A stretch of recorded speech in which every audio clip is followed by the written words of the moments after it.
கேமராக்கள், அது குடோன் அல்ல. வகை வகையான கேமரா லென்சுகள், அது கேமரா கடையும் அல்ல. ஒரு வீட்டில் பாதி இடத்தையே இவையெல்லாம் ஆக்கிரமித்துள்ளன.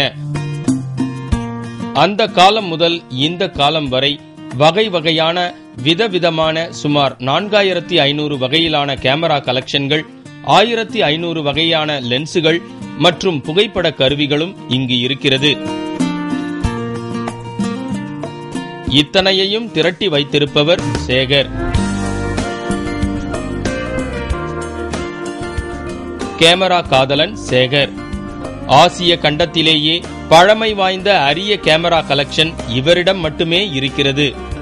அடிப்படையில் டிவி, விசிஆர் மெக்கானிக் படித்திருக்கும் இவருக்கு கேமரா கலெக்ஷன் மீது ஆர்வம் வந்தது எப்படி? நான் மெயினாக படித்ததே டிவி விசிஆருக்கு தான் மெயினாக படித்தேன். அப்போ படிக்கும் பொழுதே நான் எங்களுடைய மாஸ்டர் என்னுடைய டேலண்ட்டை பார்த்து அவரே விசிஆர் டிவி இதெல்லாம் கொடுத்து, நான் படிக்கும் போதே 2-3 மாதத்துலேயே எனக்கு கொடுத்து அதை ரிப்பேர் பண்ண சொல்லுவார். அதுக்கு எனக்கு ஒரு அமௌண்ட்டு கொடுப்பார். அந்த அமௌண்ட்டை வச்சே நான் அந்த பீஸையும் கட்டிடுவேன். நான் அப்படி கட்டிட்டு வெளியே வரும்போது தான் நான் ஒரு டிவி மெக்கானிக்காகவும் விசிஆர் மெக்கானிக்காகவும் தான் வெளியே வந்தேன். ஆனால் அப்போ பார்க்கும்போது தெருவுக்கு தெரு விசிஆர் ரிப்பேர் பண்ணுற கடையும் டிவி ரிப்பேர் பண்ணுற கடையும் நிறைய இருந்தது. கேமரா மெக்கானிக்கில் எடுத்துக்கணும்னா ஒரு சிட்டியில் ஒரு 3 பேர் தான் பிரபலமாக இருந்தாங்க.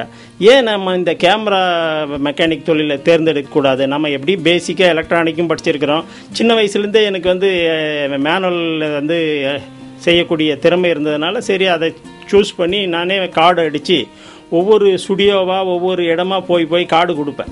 டே அண்ட் நைட்டு உழைச்சேன் இந்த மெக்கானிக் தொழிலை கற்றுக்கணும். நாமளே இது ஒவ்வொருத்தர்கிட்டே போய் கொடுக்குறவங்களது பொறுமையாக உட்காந்து டே அண்ட் நைட்டாக ரிப்பேர் பண்ணி சரி பண்ணி கொடுத்த பின்னால் 1 இயர்லேயே என்னுடைய பேர் கொஞ்சம் பிரபலியமான